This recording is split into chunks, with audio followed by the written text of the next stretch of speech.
This is the Three Skeevers podcast. All right, episode 2 of the Three Skeevers podcast with Grim from Grimsforge Gaming and myself, Icy. How you doing, Grim? Good. How are you? Pretty good, pretty good.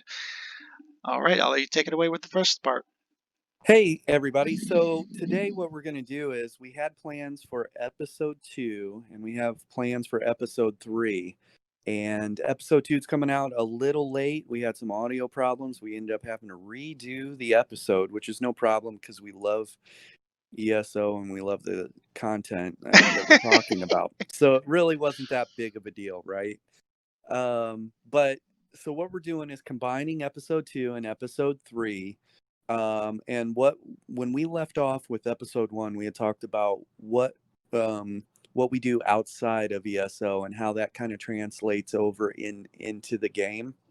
And so that was our plans for episode 2, and then we had talked about episode 3 in August. On August 17th, I did a video called 5 Tips to Getting Better at PvP, and we go through those 5 tips and talk about it. It's an interesting video. Take the time to watch that. It'll touch base on it. It'll deep dive a little bit more into that topic. But what we're going to do is combine those 2 topics because one has to do with the other. And it's a very interesting correlation. As an example, outside ESO, I'm a consultant, a coach, a mentor, and a trainer to athletes that fight in combat sports. I've had people that have fought in Bellator, UFC, bare knuckle boxing world champion, all these different things. And I travel around doing consulting and I help gym owners perfect their business model, their day-to-day operations, their coaching techniques, because the combat sports as a whole is always evolving. And what I was finding was there was a lot of correlation between combat sports and the coaching methodology and teaching and what I was running to in ESO. I got into PvP in ESO and I really liked some of the core concepts of developing somebody or teaching somebody to be better at PvP. And it was the same, it kind of itched that itch for me while COVID's going on and gyms aren't allowed to be open and there's not a lot of events going on. Anyways, I found myself actually coaching people in PvP in the game. And that's actually how Icy and I had met. I was running a guild event. Icy was, I don't know if it was his first PvP outing, but I was running the event. And Icy, you want to tell us from your perspective what was going on, I guess? Yeah, that was my first PvP outing. You did a Imperial City tour, and we started in the sewers, then worked our way up to the city. And before we had went out on the excursion with, I think we had about 12 we had a full trial group of PvEers mostly, and you gave a 15 minute, it might have even been 20-minute introduction to the sewers or just Imperial City in general about, hey, things to look out for if we run into these situations, here's how we're going to do it, all these types of things. And I remember listening and thinking, this guy knows a little more than I realized. Let me just keep on listening. And I was so interested on the knowledge that you were showcasing. And we haven't even started running down in the sewers yet. I was so impressed by that. I was like, okay, I need to hang around and see what this is all about. And then we went out into the sewers, just killing mobs and stuff, and then we encountered the banners, give the spiel about the banners, that kind of thing, and then we went up into the city, and then as soon as we exited the sewer entrance, that was our first big fight. It was a Zerg on Zerg, essentially. We were outnumbered by, I think if we had a full trial group of 12 guys, they had almost at least 20 people, and it was, looking back now, obviously it was just two ball groups of PvEers not knowing what they're doing, but the guidance that you were able to provide in that moment where we wanted to, okay, start funneling back, we're going to hug the building, go around, and then bite them on the tail end. And then as we're doing that, our group was sandwiching their group, and we're just chomping them down, and they're getting smaller and smaller until we were the only ones left. It was pretty awesome. It was pretty awesome. And just that alone showed me that, wow, strategy and tactics, even on the fly, can win a fight. And then Yeah. I was kind of hooked on that point, and then I reached out to one of the guildies to get me back in contact with you, and then I've been sticking around since. Yeah. As a backstory to that too, so when they asked me to start running like some sewer groups or whatever, I knew that from a PvP experience level, I was going to be one of the more experienced PvPers in the group, and everyone else for the most part was going to be PvE. So I reached out to a friend of mine, Danuxum, and Dan is very good in a fight. And one of the things is you can guarantee that if a fight's going down, Dan is going to be right in the mix. And so anyways, I asked Dan if he'd come along, so that way it was he and I. And Dan was not in comms with us, so here's in my mind planning ahead. If we run into a group, I know that Dan's going to jump in and just start fighting them immediately, Mhm. start trying to kill people. And so in my mind, I've decided, well, that will either give us a chance to evade, or it'll give us a chance to flank while Dan's chewing on them or they're chewing on Dan, right? He's going to jump in. That'll give us a chance to flank. And so that's what we did. There was nothing magical about it, right? It's just, if it would have been my first time in that scenario, I might not have been able to make the call. Maybe the second or third time might not have been able to make the call, but because I'd experienced it several times, 10 plus times, it was the easy call. Dan's jumping in, we're going to flank these guys, and then we just cut through them like butter. And nothing magical about it, just not my first rodeo, been there before. I was very happy that everyone listened and there wasn't a lot of panicking, because that would have caused problems.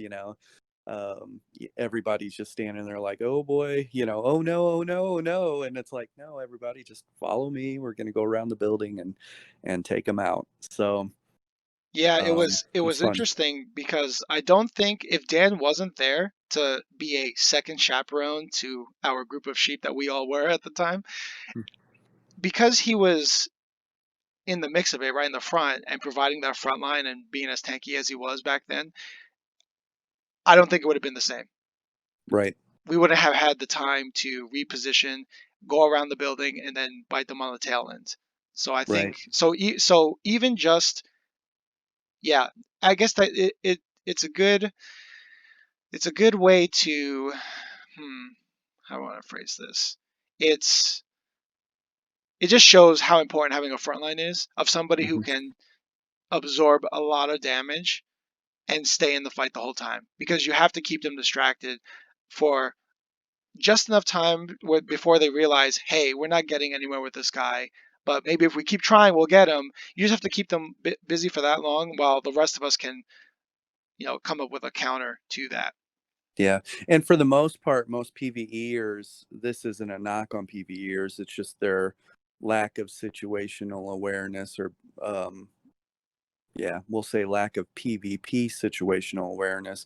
But PvEers are very shiny, right? And so when an enemy player is in front of them, they can fixate or lock on them, and then they kind of they get tunnel vision and lose the fact that they're being flanked. Hmm. And so that becomes a common play, or they lose the fact.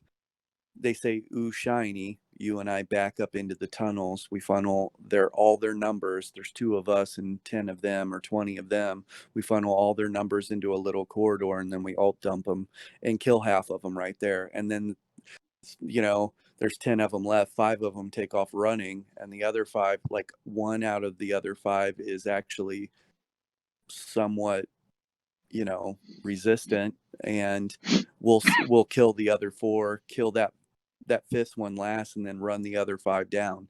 And that's it reminds me of a scene, Jack Reacher. I don't know if you've seen that movie, but Jack Reacher, some guys call him out at a bar, and they want him to go outside, and there's like 6 of them, and Jack Reacher's like, they're like, trying to bait him into a fight, and he says, "Look, I'm going to tell you how this is going to go down. Two of you probably know how to fight.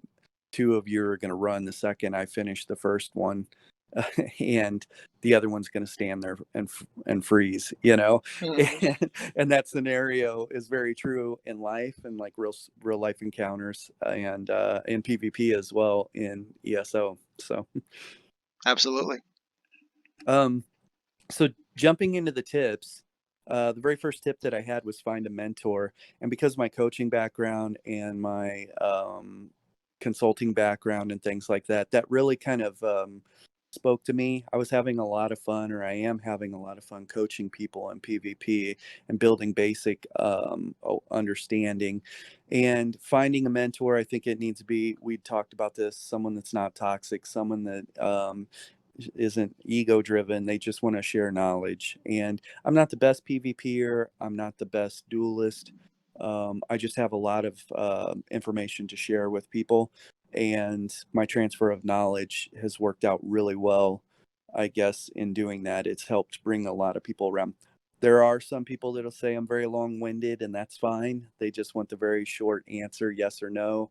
And then there's other people that actually need the why. They need the answer, and then why that's the answer. And so that's what I always do, is I always present the why, because I think that's very important for people to understand on that. But finding a mentor is very important in the game, and it needs to be somebody that understands every class, understands every role, understands a lot of different armor sets and what they're doing, and they understand the difference between dueling, open world PvP, and like Imperial City versus Cyrodiil. Those are all very important things to know the difference between. Yeah. And after that first PvP outing that we did, it kind of ignited this lust for blood that I never knew was in me. Because I always said, I hate PvP, not a really big fan. I did a BG like a month or two prior, didn't really like it, kept kept doing PvE stuff since. But after that, there was this rush inside me that I wanted to kill more people. So then I reached out to Grim, and the mentor mentee relationship just kind of became what it was. We never actually said it out loud, but that's what it was. And I remember you helped me you helped me identify what I wanted to do with with the build that I was running at the time, and help design a build for me. I think we were using Chudon's Daedric Trickery and Twiceborn Star. And Mhm. for me, I loved it because it wasn't a meta set. It was something totally different that I know most people would never ever run, but I And liked that it was one of because your requirements, right? That was one yeah, of the things you wanted. yeah, Yeah. and also I keeping track of buff timers was very difficult for me, because having to cast my major resolve from the Volta armor or the hardening armor, and then also cast rally, too much for me. So we put in Trudons in there where I didn't have to do that anymore, and then I could just focus on keeping up one buff, and then doing everything else I need to. And then we do the CC training where I have to stun, do my mobilize, and then we just keep doing that, keeping track of those timers. 6 seconds on the stun. I think it's 4 to 5 seconds on the immobilize. I just know it's 1 second less than the actual stun time, and doing those. So I got it down to a science, and then we go out into the wilds, test it, see that it actually works, which is kind of Mhm. crazy, and then just kind of going on from there. And then to what you're saying, find somebody who knows knowledge about all the classes and roles. That So when you helped me with the first build, I thought at the time, this okay, he knows how to help me with this. That's all he knows how to do. Okay, cool. And then when you were telling me about your friend who was really good at bombing people, and he'll hide he'll hide in the weeds, wait for the person to go in their inventory, open up a chest, and then he'll 100 to 0 them no problem. I thought, wow, this guy, that sounds like an awesome playstyle and something that I want to be a part of. What's this guy's name? Let me reach out to him, which I did, and see if he could train me the way that you are training me now. And so I did reach out to this guy. Totally did not live up to the hype that you were hyping him up to be. And wind up not being nice, not nice, and then I think he wanted me to pay him as well for the service if he was going to teach me, which he still didn't know if he wanted to do or not. And Yeah. I was like, well, that sucked. And then I told you the story, and then that was at that point you told me, oh well, I do have this Mandalorian build, and then you did a BG, and I was so enamored by the playstyle, and at that point I realized, okay, Grim knows other classes, other builds as well. Let me see. Let me just try to do that to the fullest. So then I was working on the Mandalorian build, and I was loving that. And then actually, I think that's it. I'll end my bit here. I think that's important. A lot of people don't take into account. They think that they just need to learn their class. But to be better at PvP, you need to learn what the other classes are trying to do, how they line up their burst, and their obviously their intentions are to kill you, but how do they go about doing it? And if you understand how they go about doing it, maybe even all the way down to what type of cost is involved for the abilities that they're using, you can even start to gauge where their resources are at in the fight. And you realize that if I really control the fight or the battlefield from a crowd control standpoint, with my hard CCs and soft CCs, that's how I'm going to win this particular fight. And so I think those things are important. And then going back to the person that I introduced you to, it reminds me, so in the gym, outside of ESO, I see this regularly where a professional athlete or fighter will have some level of success. And just because they've had a level of success does not mean that they're a good mentor, does not mean that they are a good coach. Their transfer of knowledge is not good. And so that was an example of that. I was hoping for a better result, and that's what happened there. And that's unfortunate. But there are people, like an athlete will have great success with striking. They'll be a great striker. And if that athlete is coaching people, they're going to be coaching people on striking. Hopefully, they're not coaching people on grappling, right? Because that's not their forte. That's not their field of expertise.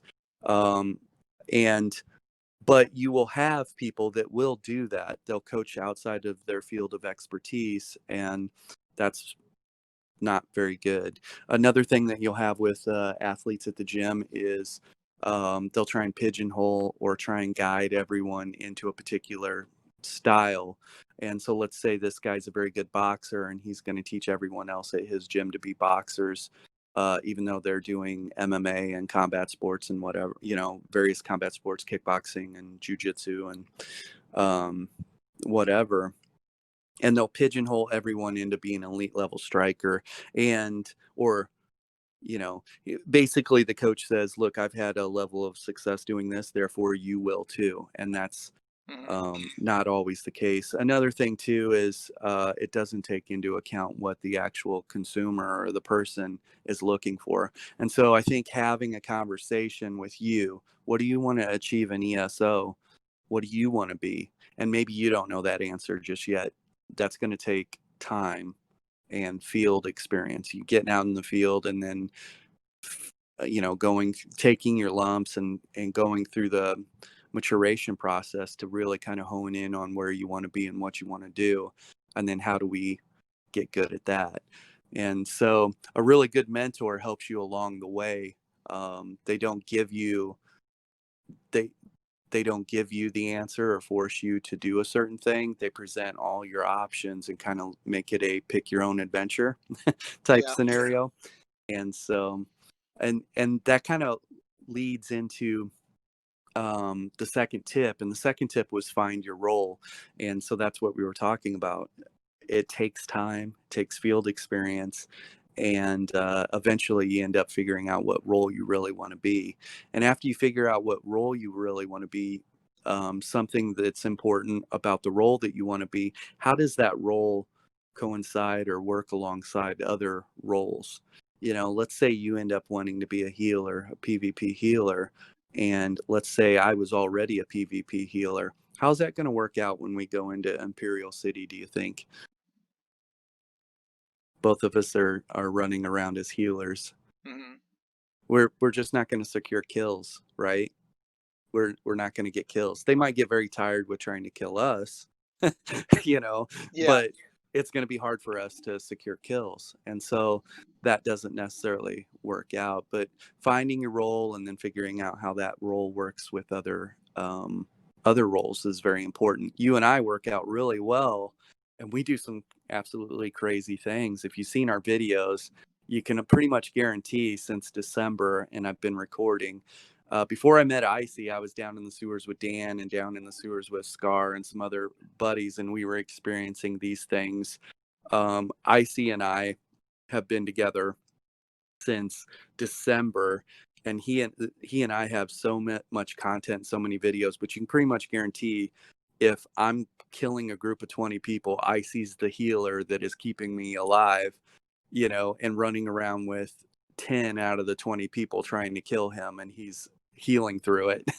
So, but yeah, finding your role is a super important thing. And for you, it took time. And then you eventually went from your STAM DK, that was a very battlefield controlled hard CC and soft CC immobilizations and roots and stuns, to a healer. And what do you think about, like, how much time do you think passed with that total process of getting to where you have Volga? Oof. So I think my STAM DK was right in the beginning of December, and then I had transitioned to working on the STAM blade with the Mandalorian build, Mm-hmm. and that was a lot of fun. But I remember we had that big fight I always talk about with the in I think it was in AD Sewers. It was like the Sharks and the Jets, where it was a small Zerg on Zerg fight in the sewers for no reason. There were no events going on, nothing like that. It was just two somewhat big. Well, our group wasn't that big, but it was definitely a big AD group.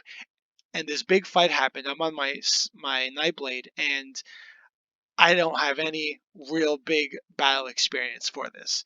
So I felt like a kid in a fight that was made for adults. So I go in with doing my ambush, do my thing, whatever. I do no damage because I don't know what's going on. And then this guy, he looks behind at what's hitting him, realizes it's me, hits me like 2 3 times. I drop down to half. I'm like, oh crap! I dodge roll, go invisible, and now I just try to lose him in this massive fight that's going on, by the way. And I managed to hide behind this barrel, and I lose him, and now I'm just cowering like a child, just like watching the fight happen. And then, like, obviously our group was way more experienced in this scenario, so as the numbers dwindled and I was able to get my health back and stuff, then I came back out with more confidence, like, okay, that's right, keep on running. And then I felt, okay, cool, I can contribute now. I can, do a stun here and there, that type of thing. But it dawned on me then that maybe the playstyle wasn't the right thing for me. And obviously I still needed more experience where I could be comfortable running a Nightblade in a big fight like that. But I started to then transition to trying to find something else. I had my Argonian Warden that I was still leveling up at the time, but let me try and get that one online.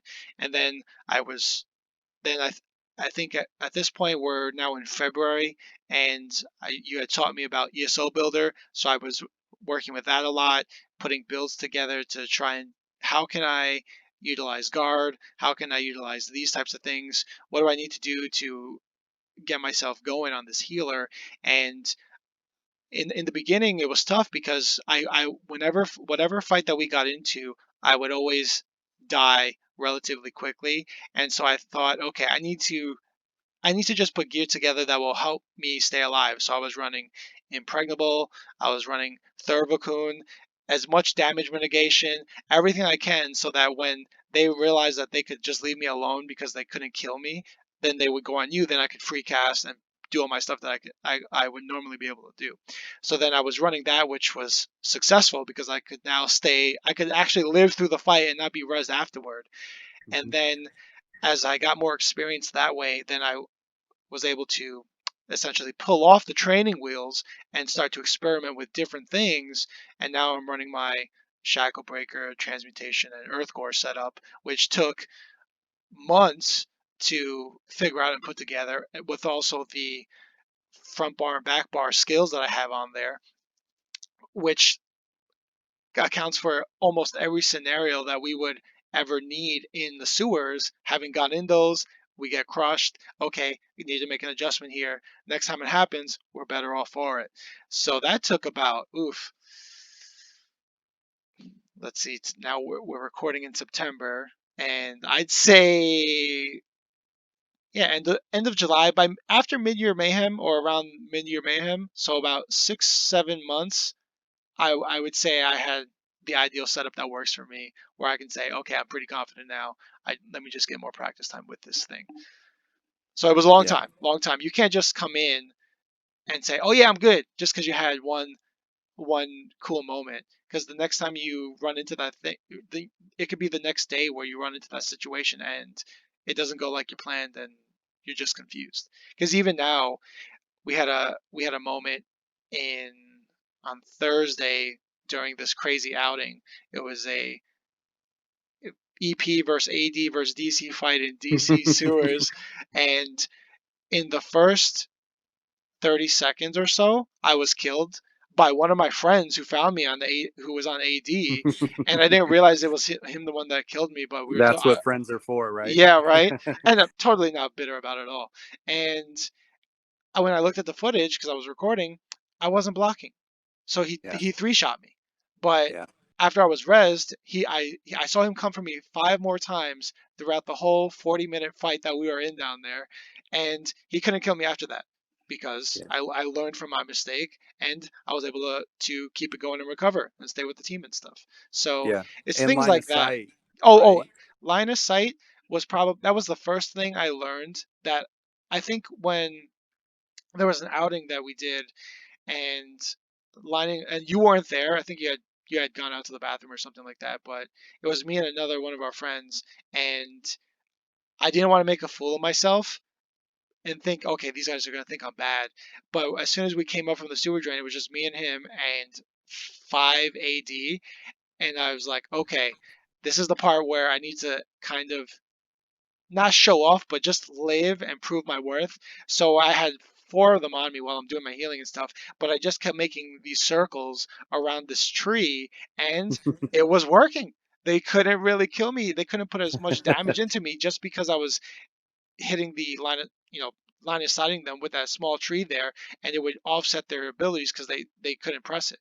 So, at that moment, it dawned on me, this is it. I just leveled up. I'm in my next form. And then it just, now I'm much more cognizant of where's my terrain. I'm taking a lot of pressure. I need to cut the corner here, get a breather. Okay, come back in. Okay, they're coming for me. This that allows me to regen maybe once or twice on my resources, and then I could do what I need to do. So yeah, it's Yeah. definitely a learning process. Definitely took me a long time. And the funny part is, even though we talk about it, it doesn't sink in until something traumatic happens out in the field, where I do it all of a sudden, and then it clicks. Oh, this is what he was talking about the whole time. This Yeah. is what I need to be doing in these situations. Yeah. We were just talking about knowledge, like having a really good sized offensive and defensive playbook and understanding is good, but actual field application is a different animal, Hmm. right? So knowing where and when to actually use it. Okay, this is the moment that we were talking about. A good example of that also is we had talked about let them fly right by, Yeah, right? yeah. We had talked about we're in the sewers, and if we run into a large group, and how to use the doors between the different zones of the sewers to evade, or to, you know, lose a large group, so that way they don't run us down. And one of the tricks is, off to the left or to the right of some of the doors in the zones, there's a little like hiding area, a little cubby. And so I referred it to um, Top Gun, when Maverick says, I'm going to hit the brakes and they're going to fly right by. And the guy in the back seat's like panicking, you're gonna do what? You're gonna And do what? you're gonna do what? That always makes me laugh That every that only time. happens in the freaking movies, guy. And so I had told Icy about it, but he and I had not been in this scenario where we had to use that yet. And we were hunting this AD group that was in EP Sewers. We ran them down, found out where they were at. And this particular location, the hallway to the doorway was a very long hallway. So there was no line of sight that could just gun us down as we're running from them, right? And we would make the turn and get to the door and not be able to interact with the door.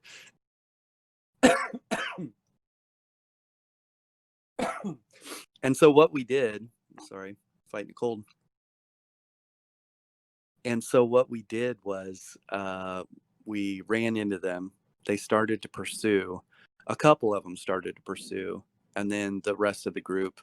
And so we were running to the door, but because the mobs in the hallway had spawned, they aggroed us. And when we got to the door, one of the easier things to do is just interact with the door, go through it, and then turn around, drop down, and go back through the doorway again, and you'll come out on the side where the Zerg's at, but you'll be up top, and you just stealth up there.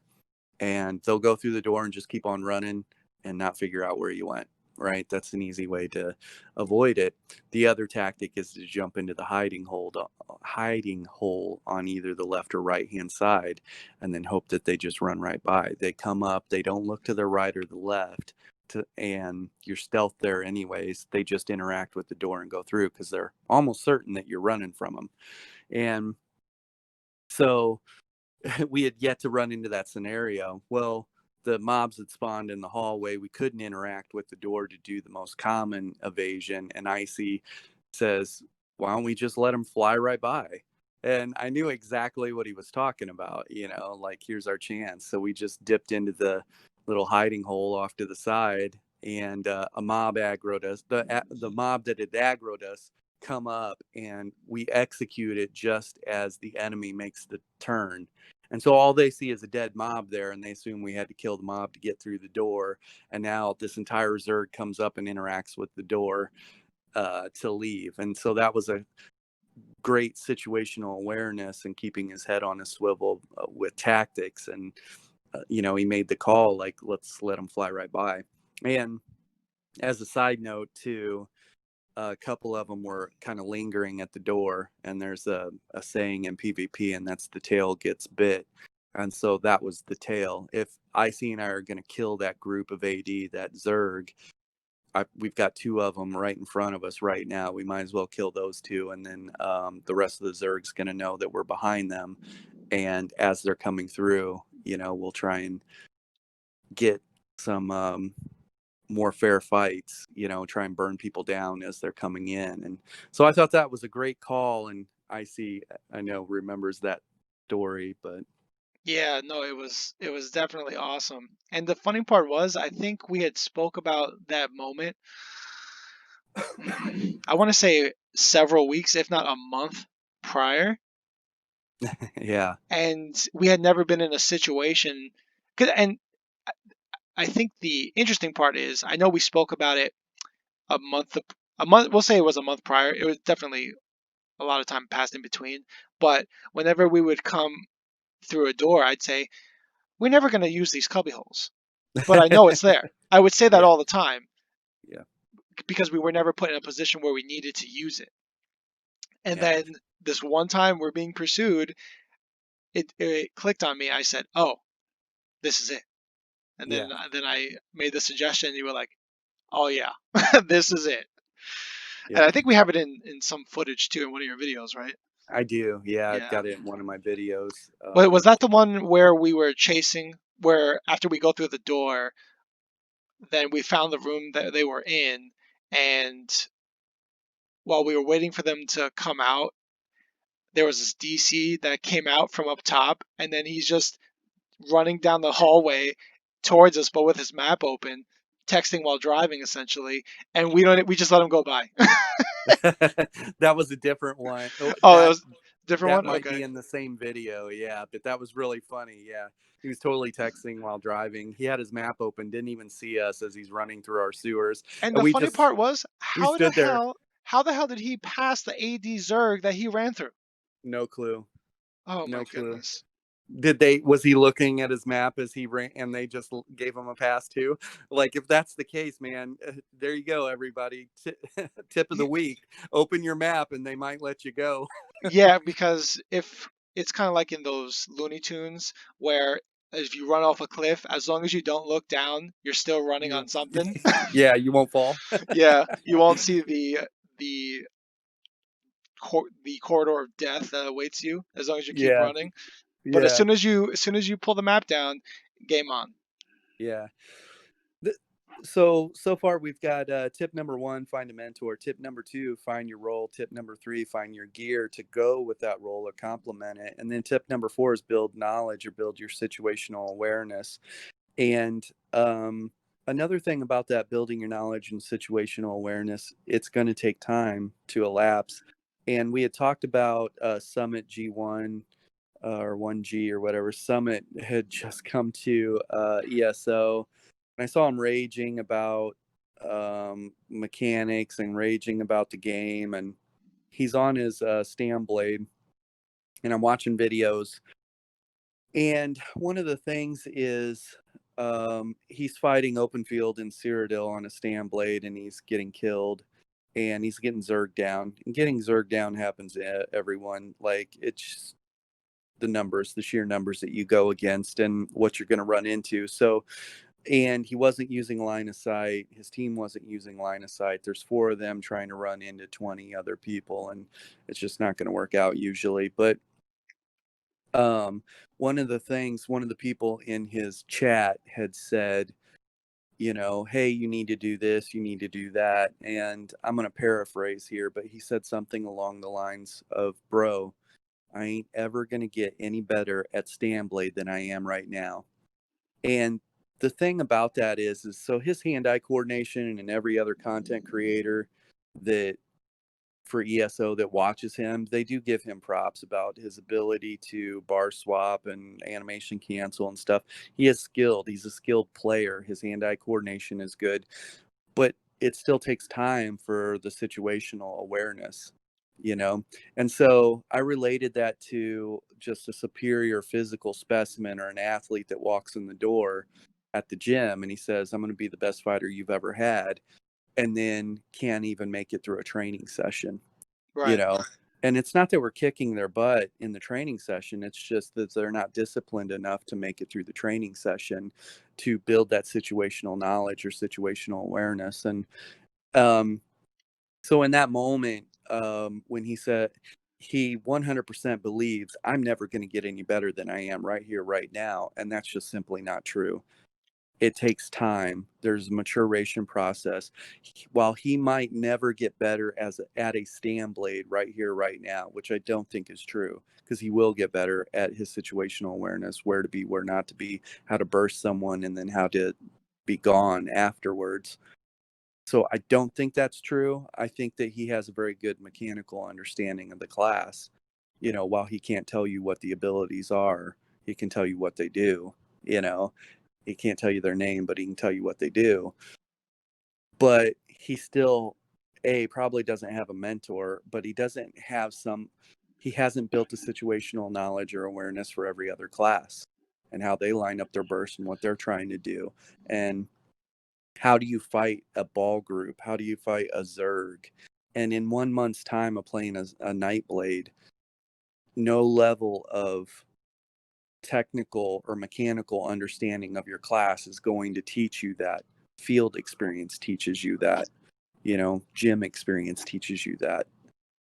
Combat sports and how to fight people teaches you that. It takes time to learn that stuff. Like you had said, how much time had elapsed before we even got to, the 4th tip: find a mentor, find a role, find your gear, and then build knowledge. 5 months, 6 months, or, Oh yeah. or Oh yeah. greater. Yeah. Oh, absolutely. Long, long time. Because even with with my stam DK, I would only know my abilities barely, and because I was still new, I I think maybe today might actually be my 1 year anniversary. LOL. And Hey. so I was only playing the game for 3 months, 4 months at this point. So I could only recognize abilities on my Stam DK that I was using myself, which was Shield Assault, Talons, Caltrops. That's it. But as time went on, now I can easily recognize, okay, he's using this ability, he just used this, whatever's going on. Or recognizing situations where they're getting ready for an ult dump between a necro or whatever, and also just recognizing what kind of class they are makes a big difference, because then you can kind of expect, okay, this guy's a Stam DK. It's interesting because now I obviously with more experience you're able to see or recognize this guy's a Mag Sork, this guy's a Stam Sork, this guy's this guy's that, and it kind of helps you prep yourself for whatever might come in the very near future with how you're going to fight this battle out. And Yeah. to Summit's comment when he said that, for me, I don't want to say it hit hard, but I could relate to that a lot because I felt the same way on my Mandalorian build when I was trying that, and I thought, yeah, maybe this isn't the right thing for me. Maybe I need to try something else because I can't see myself being as aggressive or as awesome as I need to be. And that's when I started to experiment with other things, and I realized, well, in all the other games I play, I always play support. What the hell am I playing an assassin for? This is not the kind of person I am Hmm.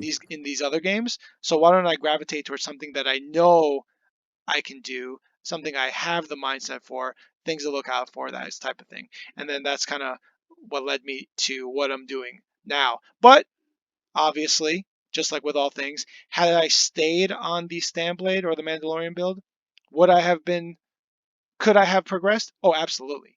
If I was still playing that Stamblade now, straight, 6, 7 months later, oh yeah, I would be, I don't want to say I'd be the next Grim Hollow, but I'd be pretty good. I'd be pretty good. Way better Right. than I was back then. And I could easily go into fights thinking, okay, I got some. I could go into fights with way more confidence than I was 7 months ago. Yeah. It just takes time. And And you also would, the willingness to put in that time. That's the hardest part, I yes. think, out of all of Yeah. it. Yes. The commitment to it. You're committed to getting better at it. Um, you had talked about what you figured out instinctively, what you are, like what resonates with you, and that's support, that's a healer, that resonates with you. Not Um, necessarily a healer, but anything support, because I think yeah. in one of the videos that you talked about, you identified it as a support can be not just a healer, but also somebody who provides CC or Hmm. dedicated CC, which is what I consider Senna my Stam DK. Yeah.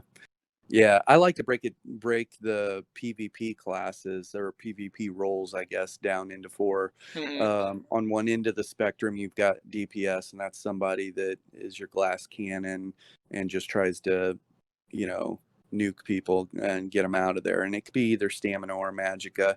And then the next thing that you have is a support role, and it's somebody that can do a little bit of everything, but they have a little bit of offense in them. They have some defense in them, and they have some CC in them and some support. They're a jack of all trades. And so I call that the true support, like a PvP support type role.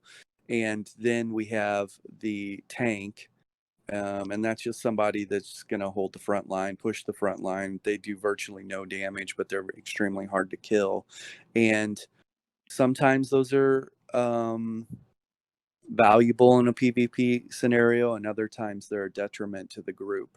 And so you need to take that into account. And what we're talking about, a detriment to the group, is if there's three of us, all right, in a group, we have a true tank that has 40 or 50k health in PvP, and then we have a Nightblade, and then we have um, a support character with us, like somebody that does a little bit of DPS, a little bit of CC, a little bit of debuffing and stuff. The problem with this is the enemy very quickly is going to recognize the tank as the tank, and they're going to, why are we going to spend our time trying to kill the tank? You know, what we need to do is kill the DPS, kill the support, and then finish off the tank at the end. That's the order of importance. And as a fight's unfolding, the good PvPers are building that priority kill list. Who's the healers? Who's the true damage dealers, glass cannons, people that are true threats? And then we'll finish our sweet 1vx video, you know, killing the rest of the people, you know, and finish with the tank that's going to take the longest to chop down. And, or we'll finish our 1vx video against the actual level 3 or level 4 PvPer, the one good one out of the group, because there's no reason for us to fight a group of 5, fight a group of 10. When there's one good PvPer in that group, there's no reason for us to target that person right at the beginning, unless we all have our ultimates available and we're going to burn them down. There's no reason for us to kill that person first. They're one of them. There's 3 of us. We need to kill all the other threats to even the playing field, and then get it to where it's a 3v1 and we finish that guy off. And that's how you would attack a group. But it takes time with the situational awareness and finding all that. And when Summit said that it was, if I had $1 for every fighter that I've had come into the door and swear that they were going to be the next best thing, and then couldn't handle even the discipline of making it to training on a daily basis, and focusing on working in their career and working on their career, 2 separate things. You know, working in your career and working on your career from combat sports is the time you put into the gym, learning new techniques and becoming better at combat, and getting your combat conditioning, being able to fight for extended periods of time at a high level is very important. That's you putting time into the gym, or putting time into your business. Working on your business is getting better at the business side of it, approaching sponsors, approaching endorsements, and how do you handle your social media, your ticket sales, and becoming an asset to promotions. Anyways, PvP and ESO kind of works the same way, though. Like, I see when we were talking about working on rotations and doing things, even when we were not out in the field, he was practicing his rotation. What were you doing with your rotation? Like 15 minutes a day, just practicing? Yes, yeah. So the 15-minute a day bit, that was when I was on my Stam DK, with my Red Guard Stam DK, learning the Dizzy Swing light attack combo, just Mm-hmm. so I can perfect that with the Bruce Lee mindset of I'd be more afraid of the guy practicing one kick 1,000 times as opposed to the guy knowing 1,000 kicks, but he's only done them once or something like Yes. that. Yep. And so I was doing that with that particular character, 15 minutes a day for a few weeks, and Mm-hmm. I'd say I got it pretty good right now. But in the beginning, when I was on my Nord Stam DK for the PvP CC support, I was you that was when you first told me about rotations, because I remember, and when you told me to do this, I didn't want to do it because I was so embarrassed. You said, okay, show me what you got, do your rotation on this practice dummy, and I would light attack like twice, I do a puncture, I do a low slash, and then I do light attacks, and I felt like such a fool doing this because I knew better. Without knowing anything, I knew that this is not this is not correct. And then you showed me that you can animation cancel by doing a I'm trying to think. It was a puncture light attack into a block bash. So then Mm-hmm. when you time it all together, the whole movement gets done in a quarter of a second or a half a second. And it looks pretty dope, because when you see all of the tooltip, not tooltip, all the damage numbers pops up. It's just 1, 2, 3, 4 or 1, 2, 3, and Right. which was cool to see. And then I would practice that for, I'm not sure how much time passed by, but I remember even after you left, I would just be on the practice dummy, just trying to get the rotation down. And yeah, it was definitely probably I know I put at least a couple days just practicing it, with X amount of time on the dummy, just trying to get the rotation down. Yeah. Yeah. Working in your business and working on your business outside the gym and working in your outside the game and inside the game are kind of similar. Working in your business in ESO is field experience PvP. You're actually out in the field and we're fighting people and you're learning on the fly.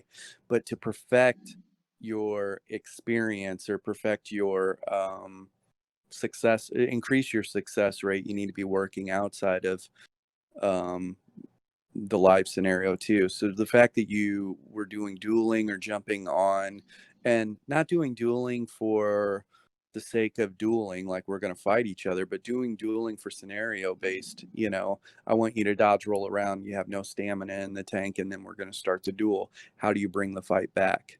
It's very important. I'm going to burst you down. I want you to recover, and get back in the fight, turn the corner and actually start being able to come at me, make it a resource issue. And so all these scenarios can be situationally set up to make people better at PvP, but working in your business and working on your business outside of ESO and inside ESO were very similar for me.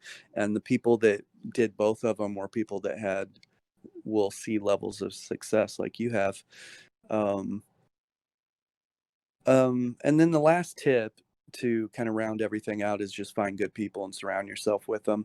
I had told a story actually about the bucket of crabs. You guys go to the video, watch that story about the bucket of crabs. It's very important. But I'll tell you this, in life and in ESO, you are a culmination of your 5 closest people that you spend the most time with.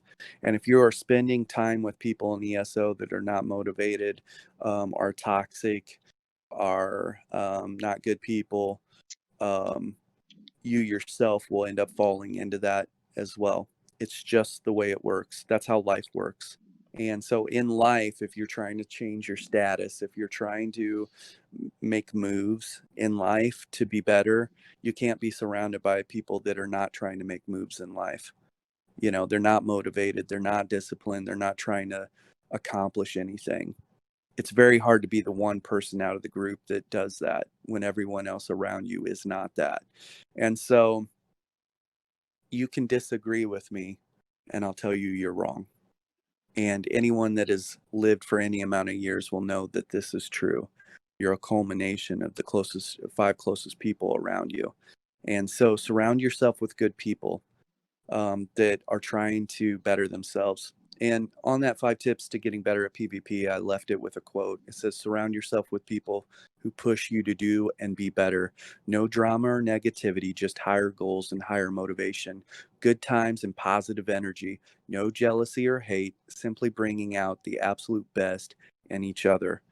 And while that might sound a little too what would the word be? I see it. Maybe that sounds a little too unrealistic or a little too make believe, corny. Yeah. Yeah, it's absolutely true. If you can locate those people and find those people, I'm going to tell you that things will start changing for you. If you reach out to people and you can always change your 5 surrounding people. It just takes effort. If you don't like where you're at in life, you don't like where you're at in ESO, reach out to new people that you think can help get you there. If you want to be better at parsing, you want to be better at PvE, reach out to people that can help you do that. Don't just pull up a YouTube video, watch what their build is, watch what their rotation is, and leave it at that. You might be able to see some level of success, but you're going to need to be able to talk to that person. You're going to need to be able to maybe even run with that person in game and pick up this situational knowledge that will help you. Time is going to have to elapse. Can't drop a build onto somebody and immediately they're the final product. It doesn't work that way. Time has to elapse. And that's pretty much it. Tip number 1, find a mentor. Tip number 2, find your role. Tip number 3, find your gear. Tip number 4, build your knowledge, your situational awareness. And tip 5, find and surround yourself with good people. So did you have anything I see? Yeah, for the find good people, it does throw me back to my college days when in freshman year, just trying to figure out where I need to be and all that stuff. But ESO related, it I can definitely see that with you obviously being a good person and the mentor and just having somebody of knowledge. For me, I love self-improvement, learning, and that type of thing. So I think that's part of the reason why we work well together. You have a lot of knowledge, and I have a lot of thirst for knowledge, and so I want to get better, especially in ESO and that type of thing. And even with my dungeon group that I run pledges with and stuff, these guys, yeah, they can be a little bit toxic, but it's just in-group toxicity, which is fun and everything. They're very lighthearted about it, but when push comes to shove, when we do our dungeon runs, they run very optimized, and they're always talking about builds and, oh, do you think this will be better than this? Well, I can run 80k DPS, I can hit 95k DPS, whatever.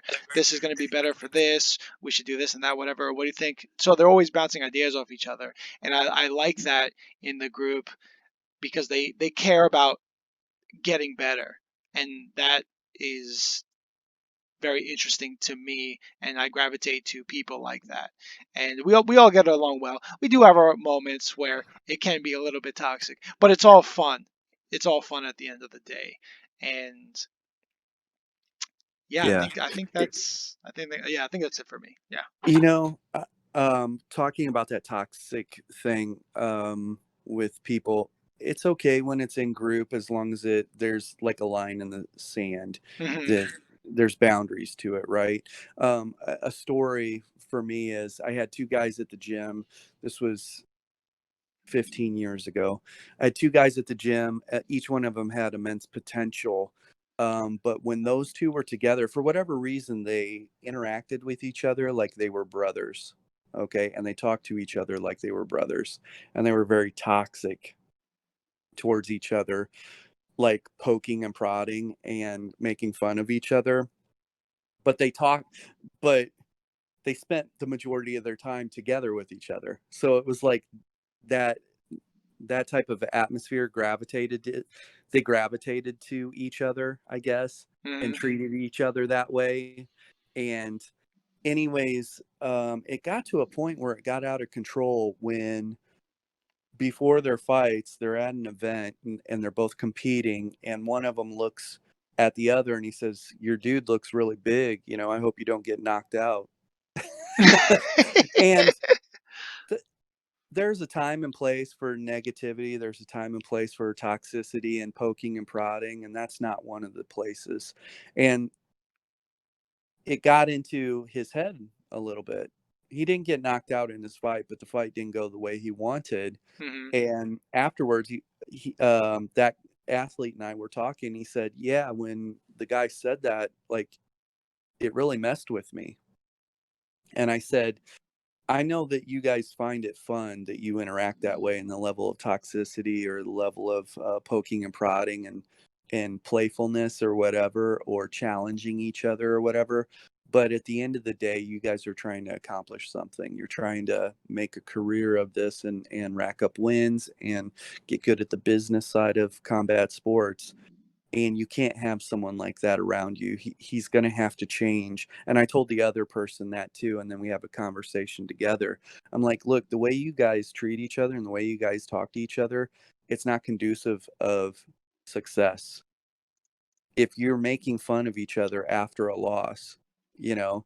So the other guy ended up losing his fight as well through something really silly, really silly. He had his guy beat actually, and he had him on the ground inside control, and the guy couldn't do anything, and he's just hammer fisting him, and he literally stops hammer fisting him and asks him, "Do you want up?"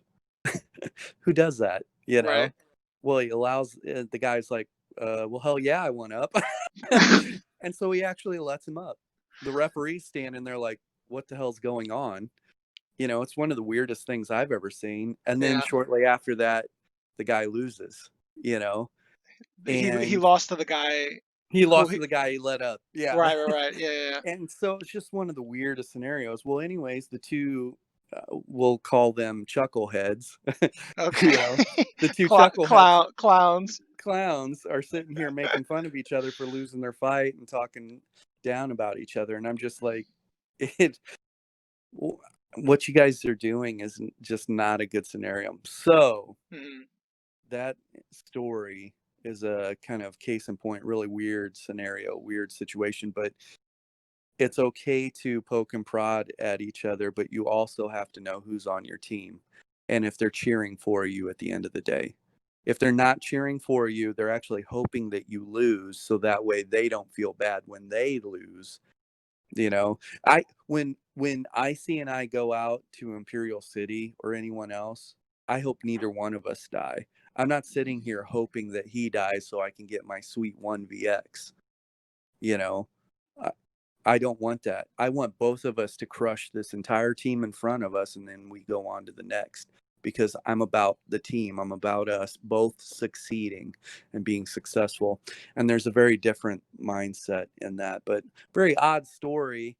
And if those two athletes happen to listen to this, they'll know exactly who they are. So, Oh yeah, because I think looking at the analytics, I think 90% of your subscriber base are all MMA, BKB type type of listeners that you're getting. No, nobody ESO related is listening to this. zero ESO. Yeah. Zero Yeah. ESO.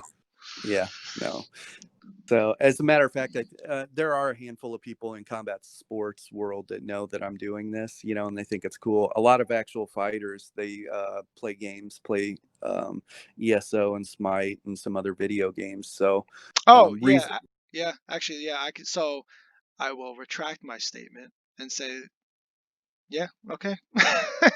the reason being is because it takes a toll on your body being at the gym all the time, and so when they're Mhm. relaxing, that's how they relax. They play Call of Duty, they play ESO, they play Smite, and so there is a little bit of people out there you'd never know who you're talking to when you're playing a video game.